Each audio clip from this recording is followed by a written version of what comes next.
Jesus ने एक जगह पे 3 चीजों का उल्लेख किया है। उन्होंने कहा कि मैं यहाँ पे तुम्हारे लिए शांति लेकर नहीं आया हूं, मैं यहाँ पर लाया हूं एक तलवार, मैं यहाँ पर लाया हूं आग, और मैं लाया हूं वॉर, युद्ध।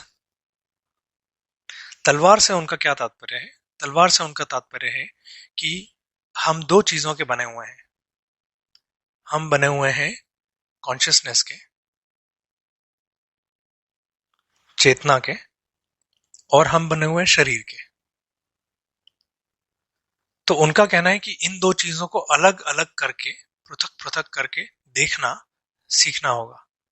हमें समझना होगा कि ये दोनों चीजें कैसे अलग अलग है। हर दूसरी चीज में जब हम कहते हैं कि मुझे भूख लगी है या मैं भूखा हूं, तो वहां पे समझो, वहां पे इस तलवार का उपयोग करो और समझो कि शरीर भूखा है। मैं जानता हूं कि शरीर भूखा है, मैं वो जानने वाला हूं कि शरीर भूखा है। बहुत जल्दी से ये मत कह दो और ये मत मान लो कि शरीर, मैं भूखा हूं। वैसे कहने से हम अपने आप को शरीर कह रहे हैं। मुझे, या जो कॉन्शियसनेस है, चेतना है, चेतना को भूख नहीं लगी है, शरीर को भूख लगी है। चेतना भूखी नहीं है। इस चीज को समझो, इस चीज को हर दूसरी चीज में अप्लाई करो। निर्वाण शतकम में कुछ लाइंस हैं जो कहती हैं, अहम भोजनम नैव्य भोजम न भोक्ता, चिदानंद रूप शिवोहम शिवोहम। जिसका मतलब होता है कि मैं ना भोजन हूं, ना भोजन करने वाला हूं, और ना ही भोगने वाला हूं, जो भोजन को एंजॉय कर रहा है, ना ही वो हूं। मैं तो चिदानंद रूप शिवोहम शिवोहम हूं। एंड निर्वाण शतकम में ये जो थियरी है, ये जो चीज है तलवार की, ये बहुत जगहों पे यूज की है। हर चीज पे यूज की है उन्होंने, कि मैं सेंसेस नहीं हूं, मैं हर चीज को अलग अलग किया है कि मैं ये नहीं हूं, ये नहीं हूं, ये नहीं हूं। ये हमें हर एक्टिविटी में, हर एक्शन में, लाइफ में लाना है। उसके लिए जीसस बात करते हैं इस तलवार की,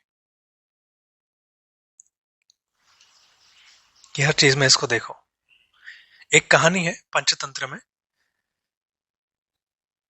इस कहानी में कहा है कि एक जंगल है, जिस जंगल में एक लंगड़ा इंसान है और उसका एक साथी है जो अंधा है।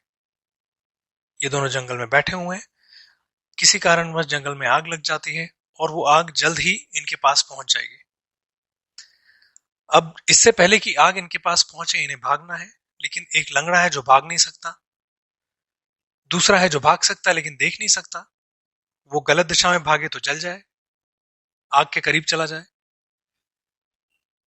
तो कहानी ऐसे कहती है कि वो दोनों ये तय करते हैं कि जो भाग सकता है, जो अंधा है, उसके कंधे पर जो भाग नहीं सकता लेकिन जिसको दिखाई देता है, वो बैठ जाता है। तो देखने वाला दूसरे पर्सन के कंधे पर बैठ जाता है और वो दूसरा पर्सन भागता है। जो देखने वाला है वो उसको डायरेक्शंस देता है, उसको रास्ता बताता है कि यहां से दाएं लो, यहां से बाएं चलो। और जो दूसरा पर्सन है जो भाग सकता है, वो बिना देखे भी उसके इंस्ट्रक्शंस पे से भागता है और वो बच जाते हैं। कुछ इस तरह की चीज हमारे साथ हुई जब हमने जन्म लिया। जब हमने जन्म लिया तो जो चेतना है, जो देखती है, उसने शरीर के साथ संबंध बना लिया, शरीर के साथ एक हो गई।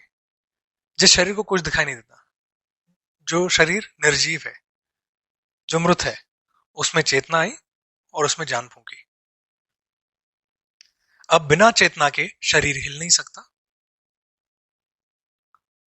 और बिना शरीर के चेतना वो एक्सपीरियंस नहीं ले सकती जो शरीर उसको दे सकता है। ये दोनों के बीच में एक कॉन्ट्रैक्ट साइन हुआ जैसे, और वो दोनों साथ में जीने लगे। अब ये साथ में जीने लगे, लेकिन इसमें चेतना को ये कंफ्यूजन होने लगा कि मैं ये शरीर ही हूं, मैं ये मन ही हूं। और वहां पे कॉन्फ्लिक्ट्स, वहां पे कंफ्यूजन्स शुरू हो गए। जैसे जैसे हम इस तलवार का उपयोग करके, डिस्टिंक्शन की तलवार का उपयोग करके, जो चीजों को पृथक पृथक देखने की हमारे अंदर बुद्धि में ताकत दी गई है, उसका उपयोग करके जब हम इन दो चीजों को अलग अलग करके देख पाते हैं कि हमारे कोई भी एक्शंस, कोई भी चीज, ये बॉडी माइंड को कौन सी बिलोंग करती है और चेतना कहाँ पे है, ये जितना हम देख पाएंगे उतना हम कंफ्यूजन से दूर हो पाएंगे। ये हमारा काम है। तो ये पहली चीज कही।